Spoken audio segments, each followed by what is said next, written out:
Alright, one quick more little video here. This is kind of like my nerd video. So I thought I'd show you, like, okay, I just took off this piece, and you see where I did a real quick, just generic sketch of it. And what I've done, you'll see, like, this screw actually says D and D. And that's because I can quickly go through, look at the screw, measure it if I'm unsure, and write D by it. And what that means is, when I go over here to my compartments, that's the screw that went in there.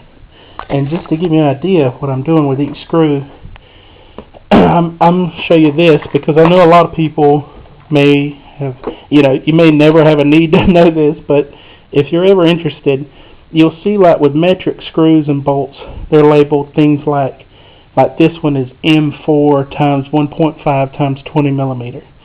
And what that refers to is the M4 is the diameter. So, like, if I take my calipers and measure across here, that's actually 4 millimeters from the tip of one ridge to the other. The 1.5 is the pitch, which I'll show you that in a second, and the 20 millimeter is the distance. And on, like, button heads like this, it's from the bottom of the button to the tip of the screw or the bolt. So basically, the threaded part is 20 millimeters long. Now the pitch, you can print out these on the internet. They also make guides, like metal ones that you can buy, but the printed ones work just as good for me. So, like, if I go here to 1.5 millimeter and I lay this on here, it's hard to see in this video, but when you lay it over, if you close one eye, it's a lot easier because that way you're not having to deal with depth. You're just lining up. But if you close one eye and look at it, these threads line up. And what that is it's the distance between the threads. So it's 1.5 millimeters between each thread.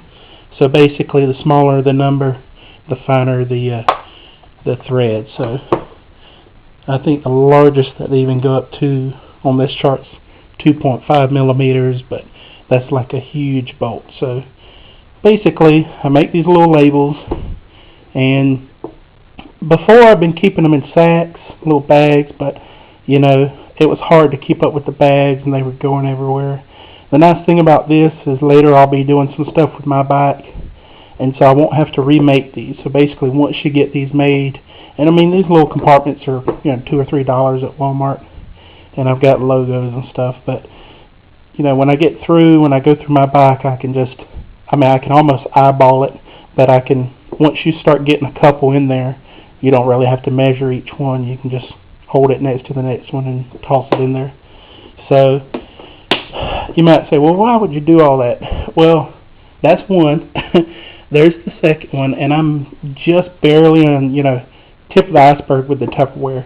The one thing about these bikes you'll find out quickly if you start breaking them down is, for some reason, whoever they're paying for their bolts is making a fortune, because there's like 50 different bolts and screws and things, instead of, it's not as uniform as you might think. Individual, like, let me just show you here on this fairing, like on the left rear panel, there's 3 D's, a C, and a C, and then the piece down here is a B and a D. And then actually the clips underneath it are all different sizes. So they try to make it challenging, I guess. But that's it for now.